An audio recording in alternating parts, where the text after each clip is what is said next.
اگر election date پر نہ ہوئے تو پھر ٹی ایل پی کی میں نے آپ کو پہلے بتا دیا کہ ہمارا اسٹیٹ آف موقف ہے جی.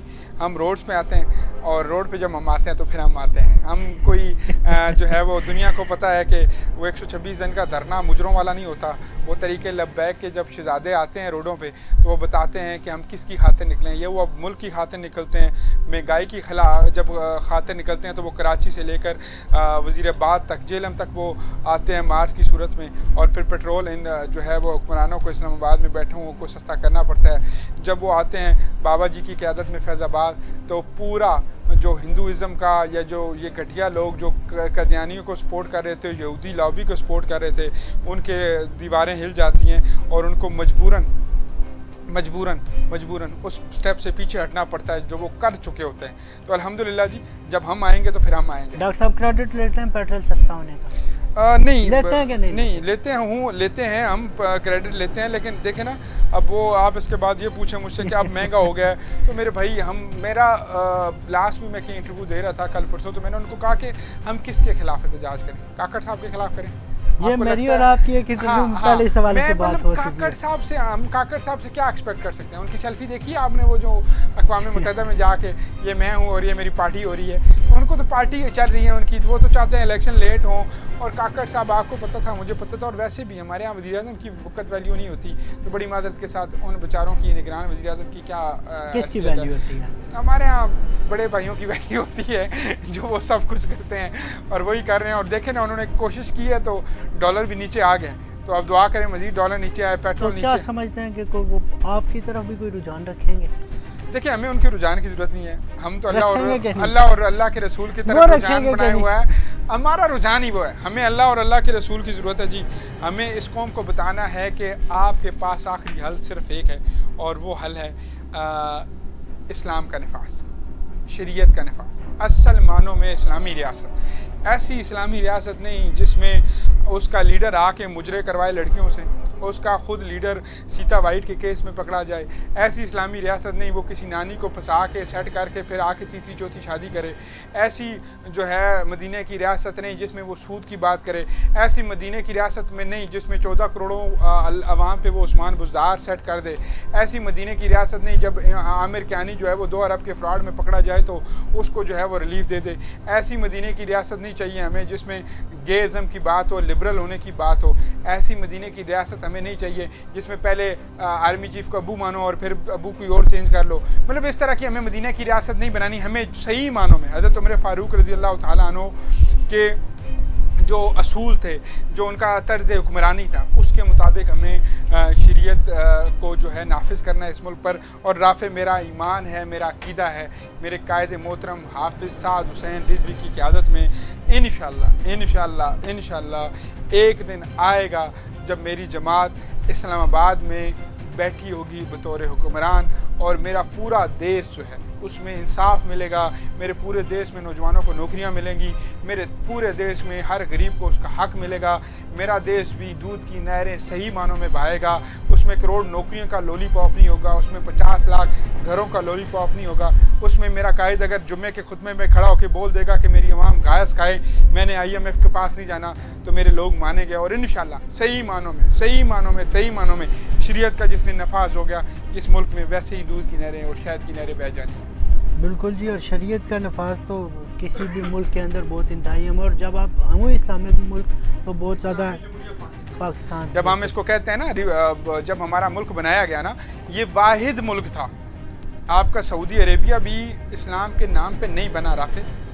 ٹھیک ہے کریم آقا آئے, سعودی عربیہ کی تو علیحدہ ہسٹری ہے نا. اسلام پاکستان قاضی اعظم رحمۃ اللہ علیہ نے مدعا یہ اٹھایا تھا کہ ہم جو مسلمان ہیں ہمارا طرز زندگی ہندوؤں سے علیحدہ ہے. اور یہ بابا رحمۃ اللہ علیہ, بابا شاہ رحمت جو 1050 میں آئے تھے, انہوں نے ایک پیشن گوئی کی تھی رافع کہ ہندوستان کے اندر سے پاکستان نکلے گا. اور انہوں نے کہا تھا کہ اس کے اندر ایک لیڈر نکلے گا جو ہم بات کرتے ہیں غزوہ ہند کی, جو ہم بات کرتے ہیں مسلمانوں کے اوپر حکمرانی کرنے کی, وہ انشاءاللہ کوئی اور نہیں ہوگا, میرا قائد ہوگا. اللہ اس کو لمبی زندگی دے, مزید استقامت عطا فرمائے. مجھے نظر آتا ہے کہ نہ وہ IMF کا غلام ہے, نہ وہ اسٹیبلشمنٹ کے منتے تلے چاٹتا ہے کرتا ہے، نہ وہ جا کے انٹرنیشنل لوبیز کو کہتا ہے کہ آؤ میرے ساتھ کھڑے ہو جاؤ. کیا کمی ہے، کس چیز کی کمی ہے میرے قائد کے پاس؟ اس ٹائم پورے پاکستان کا ہر دوسرا کینڈیڈیٹ چاہتا ہے کہ میرے ساتھ طریقے لبیک کھڑی ہو جائے. اتنا بڑا ووٹ بینک ہے رافع، لیکن نہ کوئی فنڈنگ بنائی جاتی ہے، نہ کوئی پارٹی فنڈ بنائے جاتے ہیں. صرف ایک چیز کہی جاتی ہے، بھائی جو 2 نمبر ہے، فراڈیا ہے، جھوٹا ہے، قبضہ مافیا ہے، 2 نمبر ملے چلا رہا ہے، وہ ہمیں نہیں چاہیے. ہمیں middle class, lower middle class غریب بندہ چلے گا جو فنڈ، جو پارٹی کے اوپر کچھ نہ لگا سکے، جو اپنے الیکشن کے اوپر کچھ نہ لگا سکے. آپ لوگوں کو لیکن وہ الیکشن پہ صرف لگانے کی کیا ضرورت ہے؟ مسجدوں میں آپ موجود ہیں، آپ کی جتنی کمپین ہے میکسیمم کمپین مساجد میں ہوتی ہوئی دکھائی دیتی ہے. اب اس کو مجھے بتائیں کہ غلط ہے یا ٹھیک ہے؟ سر میں اس کو پازیٹیو سینس، اچھا میں پازیٹیو ہی لیجیے گا، کیونکہ مسجد اللہ تبارک و تعالیٰ کا گھر ہے، اور یہ وہی گھر ہے جس میں میرے کریم آقا نے ممبر رسول پہ بیٹھ کے ایڈمنسٹریشن کی، تجارت کی، حضرت عمر فاروق نے کی، حضرت عثمان غنی نے کی، حضرت مولا علی نے کی، حضرت صدیق اکبر نے کی، اس کے بعد آنے والے خلفائے راشدین نے کی.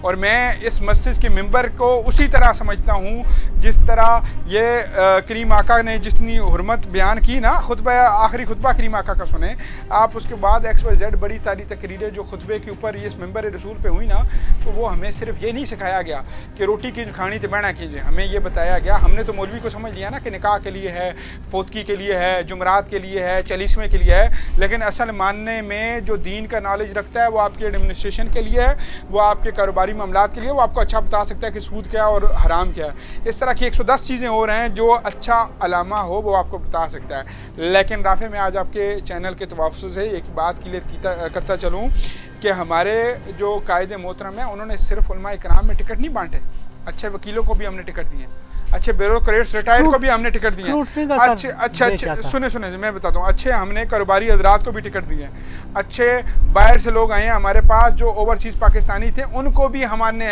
ساتھ چلایا ہے. بات صرف اتنی سی ہے، اس پارٹی کو ایک سٹرکچر بنا دیا جاتا ہے، او جی یہ پارٹی اس طرح، او جی یہ پارٹی اس طرح. ایسا کچھ نہیں ہے، یہ مولویوں کی جماعت نہیں ہے. الحمدللہ ہم سے تو زیادہ لبرل ہے ہی کوئی نہیں، میرے دین اسلام سے زیادہ تو لبرل ہے ہی کوئی نہیں. لیکن دین اسلام لبرل ہے، پر ہم پھر کہتے ہیں کہ ہم کسی بھی فرقہ واریت کو نہیں چھوڑیں گے. میرے کریم آقا کی شان پہ جو گستاخی کرے گا، میرے کریم آقا کی شان میں جو گھٹیا لفظ بولے گا، وہ میرے ملک کا ہو، وہ میرا سکا رشتہ دار ہو، وہ ہندوستان کا ہو، وہ فرانس کا ہو، وہ جرمنی کا ہو، وہ امریکہ کا ہو، اس کو میں للکاروں گا اور بار بار للکاروں گا. کوئی حرمت قرآن پہ بولے، میرے مسلمان کے اندر سے اگر قرآن مجید نکال دیا جائے تو رافع بچتا کیا ہے؟ تو جو قرآن پہ بات کرے گا اس کی زبان بھی کھینچیں گے، اس کے ہاتھ بھی توڑیں گے اور اس کو لٹکائیں گے بھی. اسٹیٹ میں موقف ہے، ریاست بھی اپنا انشاءاللہ حق ادا کرے گی، کیونکہ اب ریاست کو معلوم ہو چکا ہے. یہ جو TLP ہے اس کی وجہ سے نہیں، جب بابا جی نے ایک لوگوں کو جنریشن کو نا، یہ جو جنگ جنریشن ہے اس کے اندر عشق رسول اتنا بھر دیا ہے. رافع بطور مسلمان ہم سب محبت والے ہیں، ہم سب عاشق رسول ہیں، لیکن ہمیں کچھ چیزیں معلوم نہیں تھیں. وہ ہمیں کیسے معلوم ہوئی؟ قادیانیوں کے بارے میں مجھے اور آپ کو پہلے معلوم تھا بڑی معدت کے ساتھ. میں ڈاکٹر ہوں، BDS ہوں، DHMS کیا ہوا میں نے، مجھے نہیں معلوم تھا بہت ساری چیزیں. ہمیں تو یہ تھا کہ یہ فریڈم آف سپیچ ہے، حق دو بولنے دو. لیکن ہمیں معلوم ہوا کہ یہ میرے دین پہ حملہ نہیں ہے، یہ میری مسلمانوں پہ حملہ ہے، یہ میرے دین کو ختم کیا جا رہا ہے. تب میں اٹھا اور میں قادیانیوں کے خلاف ہوا. جب قرآن کی بات آئی وہ ہمیں ٹیسٹر ٹیوب لگاتے ہیں رافع، وہ ہمارے اندر سے غیرت ایمانی دیکھتے ہیں کہ ان کے اندر کتنی غیرت ہے. تو ہمیں ان کو بتانا ہے کہ ہمارے اندر کتنی غیرت ہے، اور اس غیرت کو بتانے کے لیے ہمیں اپنی اکانومی کے مسئلے بھی حل کرنے ہیں، ہم نے اپنے آپ کو کھڑا بھی کرنا ہے. ہم نے انڈیا نہیں، ہم نے پوری دنیا کو بتانا ہے کہ ہمیں تمہارے ڈالروں کی ضرورت نہیں ہے، ہمیں تمہارے پیسوں کی ضرورت نہیں ہے، ہمیں تمہارے کلیکشن کوپوں کی ضرورت نہیں ہے. الحمدللہ اس ملک کو صرف ایک بہترین لیڈر چاہیے. جب بھی وہ آیا اس نے شریعت کا نفاذ کیا، تو آپ دیکھیے گا سارے مسئلے حل ہو جائیں گے. بالکل جی. اور آپ نے ٹکٹس کا ذکر کیا تھا، اور آپ نے کہا ہم نے مڈل کلاس کو دینے کی ترجیحات ہماری یہ تھی کہ ہم مڈل کلاس کو دیں، اور پھر آپ نے کہا کہ ہم نے مختلف لوگوں میں ٹکٹ تقسیم کیے، صرف علماء میں صرف جو ہے وہ علماء کو آپ نے صرف تقسیم نہیں کیے.